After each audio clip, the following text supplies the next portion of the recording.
Olá, pessoal. Então, já dando quase finalizando, né, a nossa disciplina de estratégias e uso sustentável dos campos sulinos, hoje a gente vai falar um pouquinho de duas estratégias, que é a sobressemeadura, né, a introdução de algumas espécies no campo nativo e o uso da suplementação. Então, vamos iniciar com uma introdução de espécies forrageiras sobre a pastagem.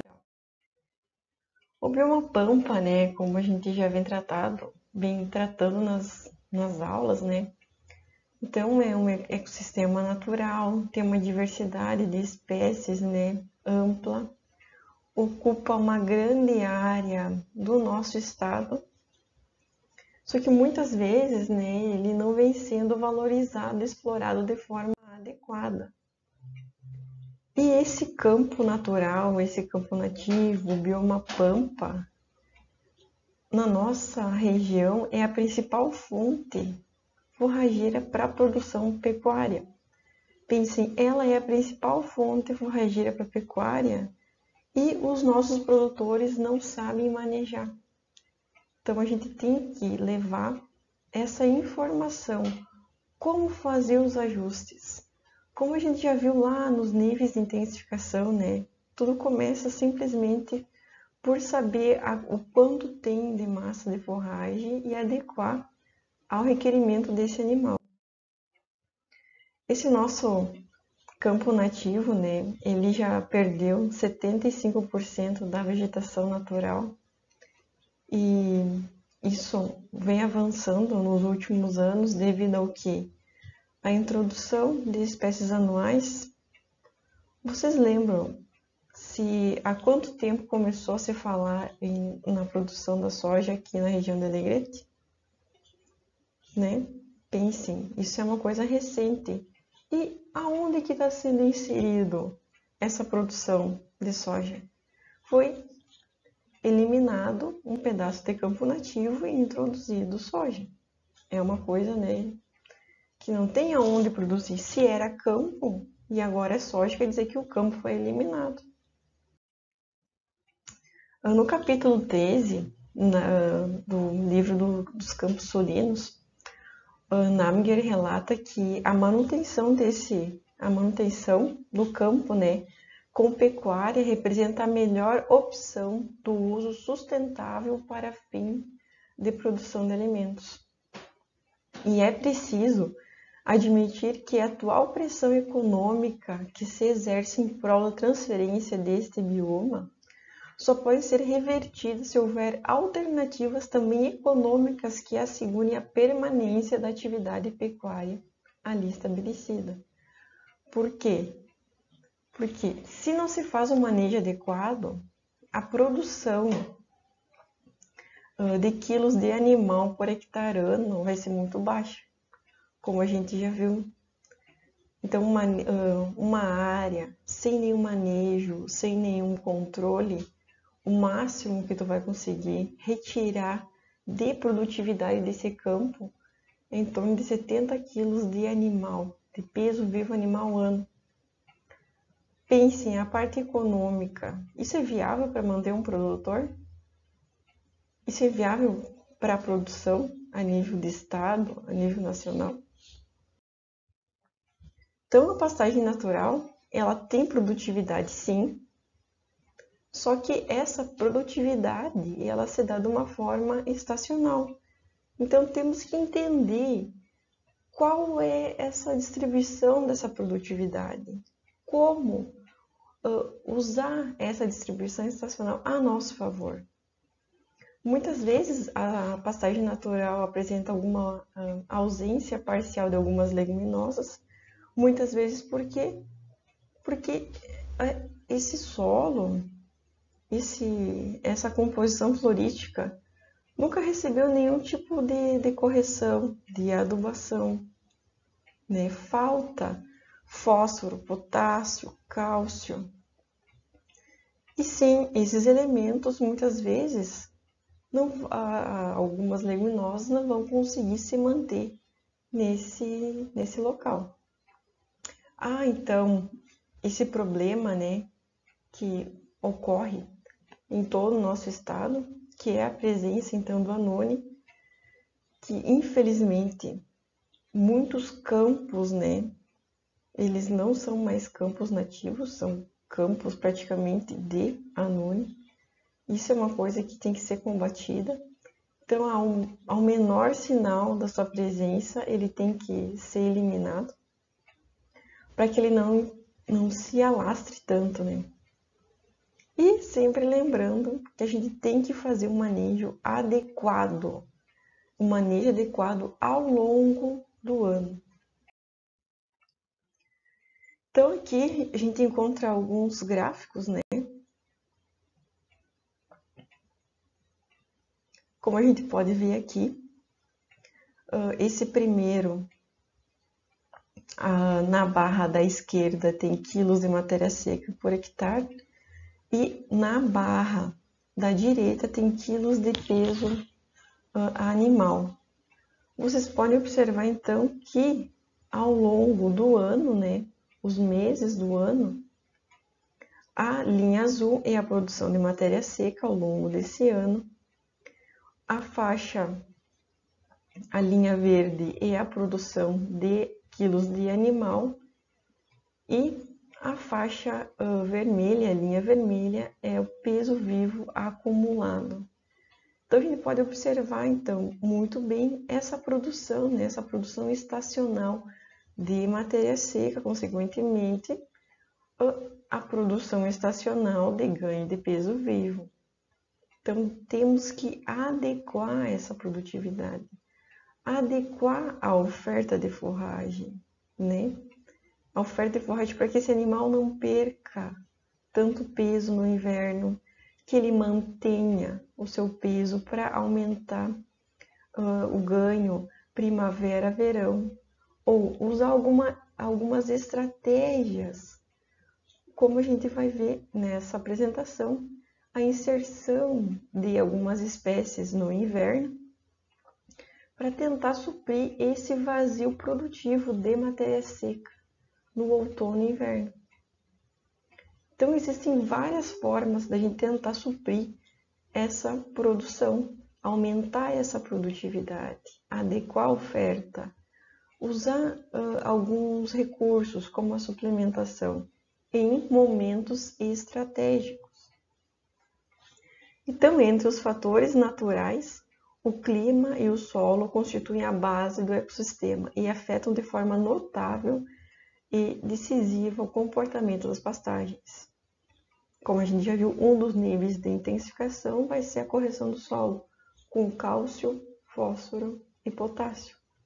Como vocês observem, uma pessoa que produz soja, milho, ela simplesmente larga a semente?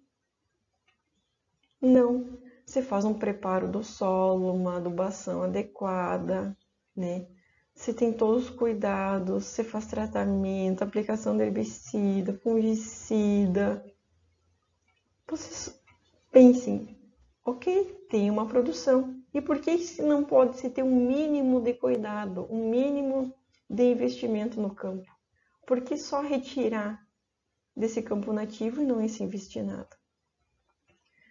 Então, dentre as espécies, né, que compõem esse campo nativo, existem as espécies C3, que são as hibernais, que usam menos eficientemente o nitrogênio, por isso que se deve, então, fazer uma aplicação de nitrogênio, e as plantas de ciclo C4, que são as plantas estivais, que elas são um pouco mais adaptadas, então, a solos secos com baixa fertilidade, aumentando, assim, a produção nesse período. E essa ausência de leguminosa, como a gente já vem falando, se dá então pelo baixo conteúdo de alguns nutrientes, como fósforo, potássio. Então, o solo do nosso estado, ele tem uma carência de fósforo e potássio. Em termos de efeito sobre a vegetação, a carência de fósforo resultará numa diminuição dos processos energéticos no metabolismo vegetal, restringindo o crescimento vegetativo, a floração e a formação de ramos novos. Já o potássio é necessária a síntese de carboidratos e proteínas e óleos das plantas e regulador e catalisador no metabolismo vegetal, além de promover a divisão celular. Então aqui a gente já vem falando, né, ao longo das nossas aulas, dos níveis de intensificação. O nosso manejo tradicional, sem nenhum investimento, conseguindo o máximo entre 60 e 70 kg de peso vivo por hectare. Um ajuste, então, entre oferta em quantidade de quilos de matéria seca produzida e o requerimento desse animal. Depois vem, então, a manipulação dessa estrutura, que nada mais é que a gente saber a produtividade ao longo do ano e adequar isso. E isso a gente já tratou, né? Então, a gente faz uma oferta para o animal de 8% primavera e 12% ao longo do ano. Então, a gente já vai conseguir, com esse manejo, em torno de 230 quilos, né? Aqui vem, então, as correções, né? Adubação de base, cálcio, fósforo, potássio. Depois entra a utilização do nitrogênio. Por último, então, seria a introdução de espécies. Isso aqui tudo só em cima do campo nativo. Então, pode-se conseguir até produção de 1.000 quilos de peso vivo por hectare ano. Então, existem algumas tecnologias para melhorar a utilização desse campo nativo, desse pasto natural. Que seria, então, um ajuste da carga animal pela oferta de forragem, alterar essa oferta de forragem ao longo do ano, realizar a prática do diferimento, acondicionamento e a limpeza desse campo, para não deixar então que o anone se alastre, fazer adubação da pastagem natural, introdução de espécies forrageiras. Então, o ajuste de carga a gente já falou várias vezes, né? Então, o que a gente tem aqui? Oferta, né? Ofertas de forragem. E essas ofertas de forragem, né, vão influenciar no quê? No desempenho desse animal.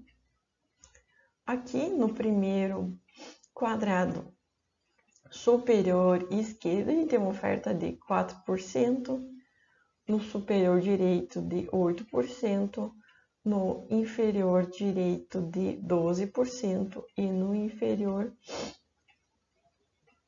direito de 16%. Observem que como que está a altura, a estrutura, como será que o animal vai realizar o bocado. Será que ele vai conseguir coletar uma quantidade suficiente de pasto para suprir as suas necessidades nutricionais? Nesse aqui? Né? Então, tudo isso são coisas que se devem ser ajustadas ao longo do ano. Então, a adubação na pastagem natural, o uso de fertilizante complementa os efeitos benéficos do manejo correto. Então, primeiro passo é fazer o manejo, fazer um ajuste. Depois você vai incorporando ações. Entretanto, a intensidade da resposta dependerá fundamentalmente da espécie. Muito bem, se você tem espécies que têm uma resposta à adubação, você vai ter uma resposta à adubação. Essa resposta à adubação pode vir demorar um pouco, porque ela tem ação ao longo do tempo. Você vai melhorando o ambiente, o solo, a estrutura do solo, e algumas espécies, a partir desse momento, vão aumentar a produção de massa. Então, pode alterar a composição florística desse espaço com a introdução da adubação. A composição de espécies da pastagem natural é fortemente determinada pelo clima e solo. É isso que então que a gente já estava falando. O uso de potássio e fósforo em geral eleva a porcentagem de leguminosas. O nitrogênio vai proporcionar o quê? Maior participação das gramíneas. Porque, como a gente já viu, né, elas têm uma preferência por o nitrogênio. Mas é essencial para a maior produção de matéria seca. Então, a gente tem que lembrar que depois que você tem todos os ajustes, né, de oferta, estrutura, entrar então com a parte de adubação e correção. Aplicações anuais de fósforo podem permitir um acúmulo de fertilidade, no entanto, as respostas são extremamente variáveis. E essas respostas são extremamente variáveis dependendo da composição florística do local. Como a gente já viu nas aulas, né, essa composição florística ela se altera em nosso estado. Existem campos, né, que têm uma maior participação de X espécie quando comparado a outro. Então, a introdução de espécies forrageiras é uma das ferramentas mais simples e econômicas para se elevar a produtividade. Pode-se alcançar rendimentos comparáveis aos de pastagem cultivada. É importante favorecer a presença das espécies sobressemeadas, né, que ocorrem por ressemeadura natural. Servem para complementar as pastagens naturais, então aumenta a produtividade de matéria seca em algum momento que o campo nativo então está em declínio de produção de massa. Aqui a gente tem então uma figura que ela traz, aqui é o campo nativo, né, sem adubação, aqui um campo nativo adubado com a introdução de trevo e aveia, e aqui um campo nativo adubado com aveia e ureia. Observem que, independente então da estratégia utilizada, a alta nessa produção de peso vivo, ela é notável, né?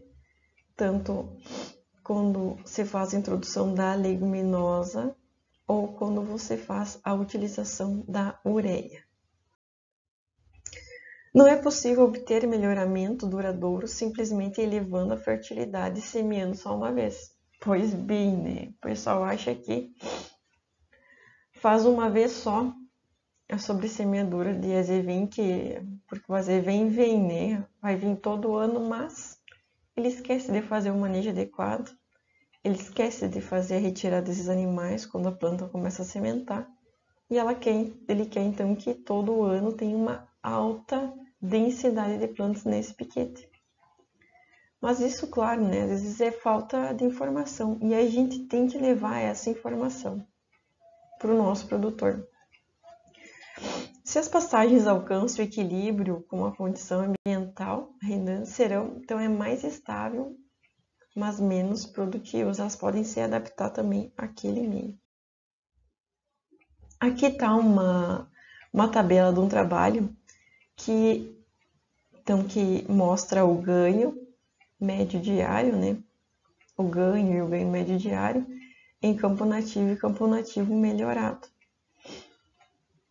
Então, aqui a gente observa, foi feito, é um trabalho um pouco antigo, mas o que a gente tem que observar é essa diferença. Olhem a quantidade, o quanto se aumenta no ganho médio diário com a utilização de uma semeadura, né? Ele aqui utilizou azevém, cornichão e trevo branco. Para se fazer então a introdução dessas espécies forrageiras, você deve ter todo um cuidado. Tem que se fazer uma coleta de solo, porque se você vai fazer a implantação de uma lavoura para produzir soja, você tem que saber o quanto que tem, o que outro solo é carente. Então, por que não pode fazer isso no campo nativo também? Então, vamos fazer uma coleta de solo, saber como que é a composição desse solo, no que ele é deficiente. Fazer essa fertilização de solo com uma boa base de correção e fertilizantes. Escolher se você vai fazer a introdução de leguminosas, gramíneas, ou se vai fazer uma mescla delas. Escolher a espécie forrageira, como que vai ser o estabelecimento, como que se faz o manejo, se ela tem capacidade de competir ou não. como que é o rebrote, como que é a tolerância ao pastoreio, se ela tem ressemeadura natural, se ela é adaptada à região ou não. Se você vai fazer a introdução de uma espécie perene anual, todas essas questões devem ser levadas em conta antes ou no momento da escolha da espécie. Se vai utilizar uma espécie pura ou não, se vai utilizar uma mistura de espécies, a qualidade dessa semente, o poder germinativo, a quantidade de pureza, para não também a gente pensar muito bem, né? Se você vai estar, se a pureza é baixa, que tipo de outra espécie você está inserindo lá no teu campo? Se vai fazer a utilização de leguminosas, gramíneas, dentre as leguminosas Lotus, Trifolium, dentre as gramíneas Azevém, Bromus. Então aqui a gente vai falar só um pouquinho, né, sobre algumas espécies que podem ser inseridas nesse campo. Aqui a gente começa falando do Lotus, o Lotus corniculatus cultivar São Gabriel, que ele tem tolerância ao solo com baixo fósforo, condições extremas de umidade e níveis elevados de acidez. Apresenta um alto valor nutritivo, ela é perene estival, de baixo vigor inicial. Pode-se utilizar, então, em mistura ou puro, e se você optar por um ou outro, tem que observar que a quantidade, então, de semente vai ser alterada. Admite pastejo frequente e pouco intenso. Então, aconselha-se utilizar um pastejo rotativo quando fizer a inserção do lótus no campo nativo. Dentre os lótus, também temos o pedunculatus, que ele tem tolerância ao solo com fertilidade baixa, condição extrema de umidade. Tolera, então, solos com nível de acidez elevado, tem um alto valor nutritivo, tem dentre eles, então, o Lotus pedunculatus tem propagação vegetativa e o Tênius ele é mais resistente ao pastejo.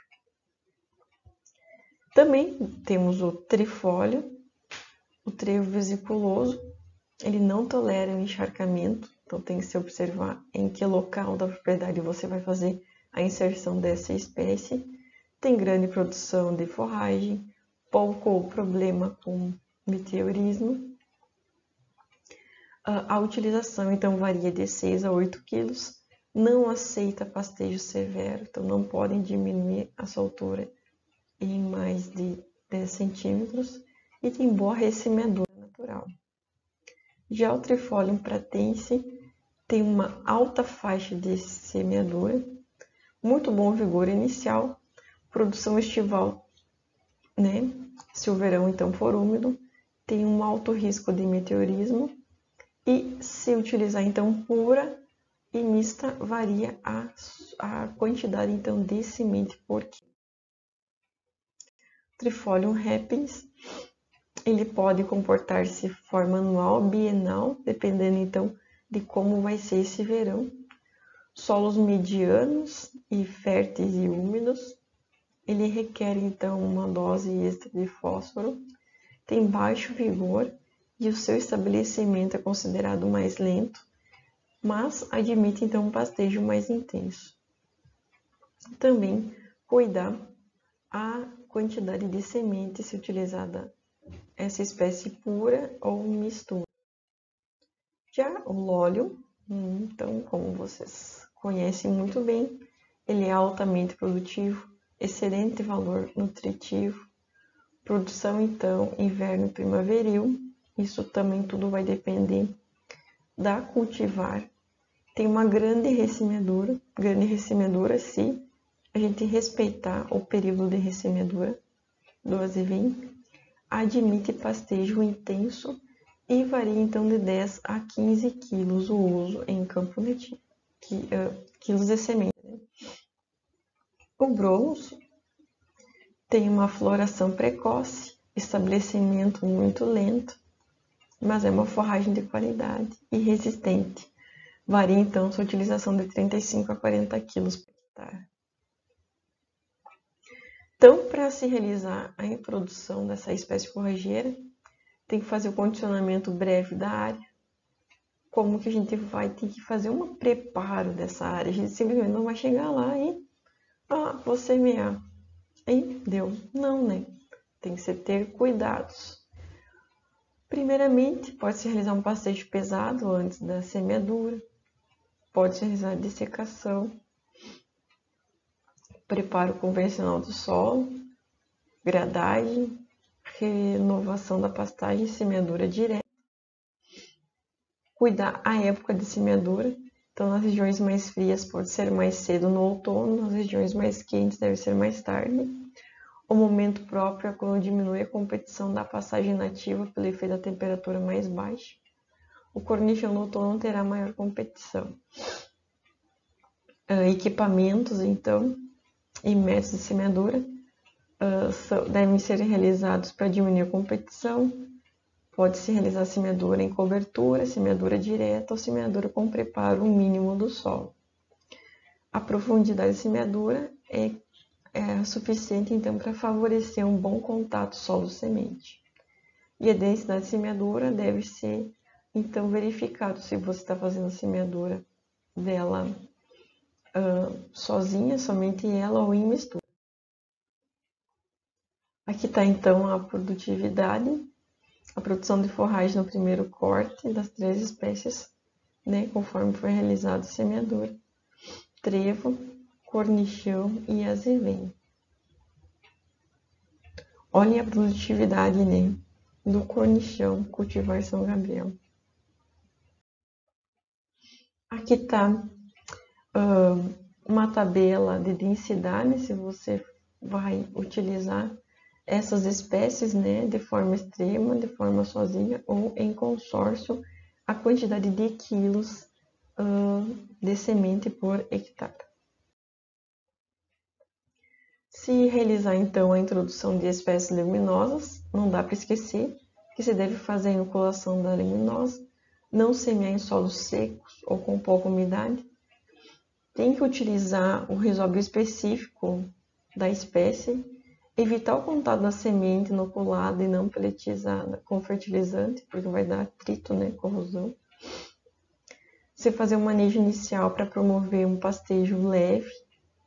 Não utilizar ovinos, porque ovinos são mais seletivos, ele vai achar aquela folhinha nova ali que está nascendo e pode desestruturar, né, a parte de enraizamento dessa planta.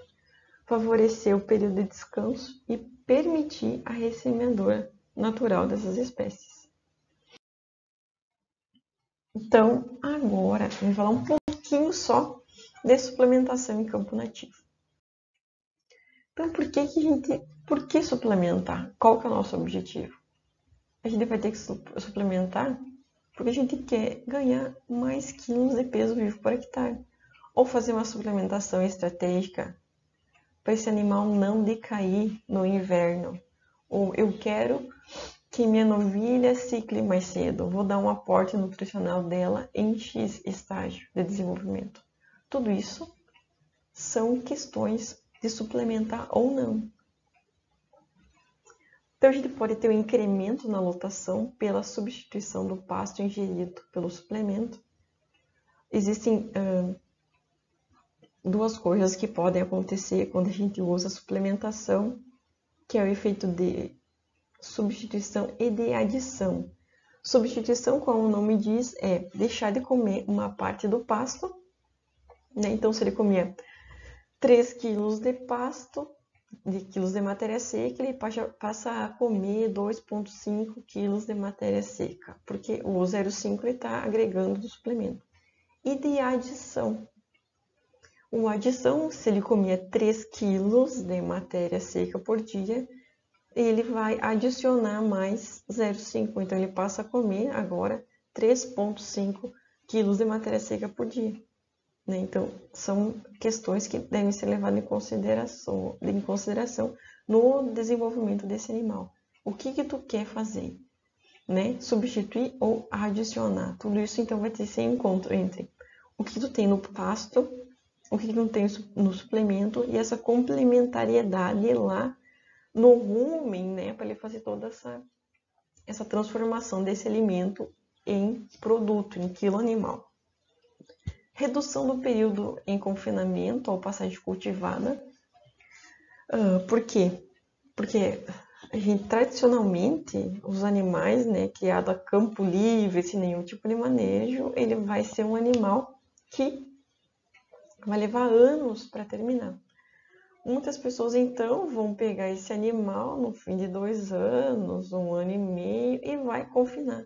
Ou vai botar numa passagem de inverno para apurar, né? Para que ele ganhe peso mais rápido. Então, a gente já pode vir suplementando ele no campo nativo para não precisar fazer esse tipo de estratégia. Evolução dos índices reprodutivos. Isso aqui vai ser uma suplementação estratégica. Pode aumentar, então, a taxa de natalidade, reduzir o intervalo entre partos, porque uma vaca, então, recém-parida, até ela mantida exclusivamente em campo nativo, e um campo nativo mal manejado, ela vai estar produzindo leite para manter o terneiro. E como que ela ainda vai conseguir tirar nutrientes desse pasto para melhorar o seu score de condição corporal para ela estar viável a ciclar de novo? Então, se a gente usar uma suplementação estratégica nesse período, a gente pode dar um aporte nutricional para esse animal, para ele aumentar esse score de condição corporal e poder ciclar o quanto antes, para diminuir, então, esse intervalo entre partos. E também é uma atividade simples, né, de ser aplicada, mas tem que ter tudo isso, existe mão de obra, né? E a gente também pode utilizar subprodutos. E esses subprodutos são o quê? São fontes que estão em nossa região. Coisas que a gente pode utilizar da nossa região. A gente não pode pensar em subproduto que está lá no Mato Grosso. Tem que utilizar num subproduto que está aqui, na cidade do lado, na nossa região, né? Tudo isso, então, a gente tem que ficar ligado. Então, aqui só uma foto de um campo nativo. Então, a produção de bovinos em pastejo depende do clima, do animal, da raça, né? Como que é esse solo? Ele foi melhorado? Ele recebeu calcário, correção? Que tipo de plantas compõem, né? Que tipo de plantas compõem essa composição florística do solo? Então, tudo isso vai ser influenciado pelo o manejador, vai ter que cuidar de todas essas características, né, para se obter a maior produção. Os campos, né, eles apresentam um baixo nível de proteína, e a proteína a gente sabe que ela é muito importante para a produção animal. Geralmente é o produto nutriente de maior valor numa dieta. Isso tudo vai ocasionando um déficit de nitrogênio. E esse déficit de nitrogênio lá no rumen vai limitar o crescimento das bactérias. E essas bactérias com baixo desenvolvimento não vão conseguir também degradar essa nossa forragem, né? É isso aí, porque vai diminuir a quantidade de bactérias dentro do rumen. Essas fibras, né, que vão entrar, às vezes fibras de uma qualidade inferior, essas bactérias não vão conseguir colonizar essas fibras de uma forma muito eficiente para irem degradando, para irem se alimentando dessa fibra. Essa fibra, esse alimento vai ficar mais tempo parado no rumen, porque ela tem que ter um tamanho específico para passar de compartimento para compartimento, e fazendo com que essa sensação de cheio, essa diminuição nessa taxa de passagem, vai reter por mais tempo essa fibra. E como que o animal vai conseguir ir lá e consumir mais se ele ainda está com essa sensação de saciedade? É uma sensação de saciedade pelo enchimento, não por suprir todos os teus nutrientes. Então, aqui só uma tabela para demonstrar a quantidade de proteína, né, que se encontra em alguns meses do ano. Podem observar, então, que de março a agosto ela variou, então, de 4 a 5.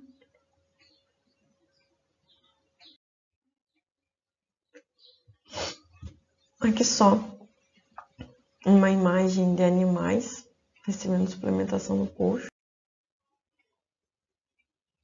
Aqui, ó, alternativas. Esse deve ser um sal proteinado. Um sal comum em coxo, esse é um coxo de pneu. Aqui mostra uma tabela sobre a evolução dos ganhos médios diários expressos em quilo terneiro dia durante 5 meses para 3 sistemas de alimentação. Aqui eu utilizo pastagem nativa mais concentrado, aqui pastagem cultivada mais concentrado e silagem mais concentrado. Podem observar que a média final não variou muito. Olhem, pensem, a pastagem nativa mais concentrada foi 0,50 e a média da pastagem cultivada mais concentrada foi 0,70. Isso aqui, pensem o custo para a introdução dessa pastagem cultivada, que você vai ter que fazer todo o ano, toda a estação, e aqui é uma pastagem que está lá. Então não precisa fazer a inserção dela, ela já está, é só fazer o manejo adequado. Então, a diminuição de custo que tu vai ter e manter isso aqui do que a implantação dessa aqui. E olhem a diferença é pouca de ganho. Quem sabe se fizesse um pouco mais de investimento em suplementação aqui, você estaria conseguindo um ganho médio semelhante entre esses dois. Nessa, então, tem a tabela do peso vivo inicial, ganho médio diário, ganho de peso vivo por área, né? O peso vivo final e o consumo de suplemento.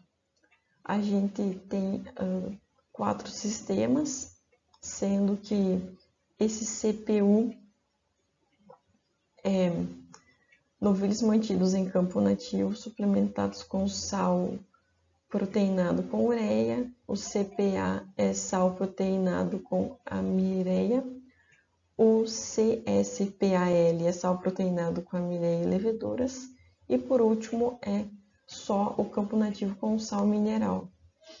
Observem que, olhem quando você só fez a suplementação com sal mineral, sem a introdução de nenhum composto que tinha como base ureia, né, amônia. Observe-se que ele teve um menor ganho médio diário quando comparado aos outros tratamentos. Aqui a gente tem, aqui vai cortar embaixo, vamos pensar só aqui no verão. Então, resultados obtidos de peso, ganho médio diário e custos de novilhos suplementados com diferentes produtos em campo nativo. Então, aqui sem suplementação, suplementado com milho, sorgo ou farelo de arroz. E utilizando a ração. Observe, então, o ganho médio durante o verão. Claro que suplementação, então, com ração, apresentou um maior ganho. Só que pensem, a suplementação é só 0,5% do peso vivo. E olhem no verão, no ganho médio diário. No outono, no outono, que sem suplementação ele fica até no déficit, né? Então, por que não se fazer um investimento pouco de 0,5% com algum elemento para que esse animal então não perca peso no outono? Aqui Então, o efeito da suplementação é o mesmo, só que relacionando então o peso inicial de confinamento, que depois então desse tempo que eles receberam a suplementação, eles foram para o confinamento. E observem, quem não recebeu nenhum tipo de suplementação, eles entraram com 295 quilos. Aqui está o desempenho e resultados econômicos de diferentes categorias suplementadas com farelo de arroz integral em campo nativo no fim do verão e início do outono. A primeira faixa verde é do fim do verão. A gente consegue observar que não, claro, entre 0 e 0,35 não houve assim tanta diferença para novilho, né? Mas para 0,7 aumentou o ganho médio diário. Mas eu quero chamar atenção é para o início do outono, que quem não recebeu, o novilho principalmente, nenhum tipo de suplementação, ele teve um déficit, ele perdeu 200 gramas. Já quando esse novilho recebeu 0,35%, ele ganhou 200 gramas. Então, aqui já dá uma diferença de 400 gramas. E se a gente comparar com o que ganhou 0,7, vai dar uma diferença para esse que não ganhou nada de 600 gramas. Observe quanto tu está deixando de ganhar ao longo do ano de desempenho. Claro que não precisa. Pensem, só não perder no outono e inverno já é uma grande coisa para quando você maneja em campo nativo.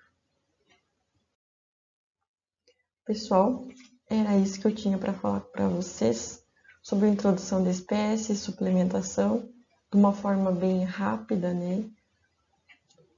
Tentei ser o mais breve, para não ficar também um vídeo muito longo.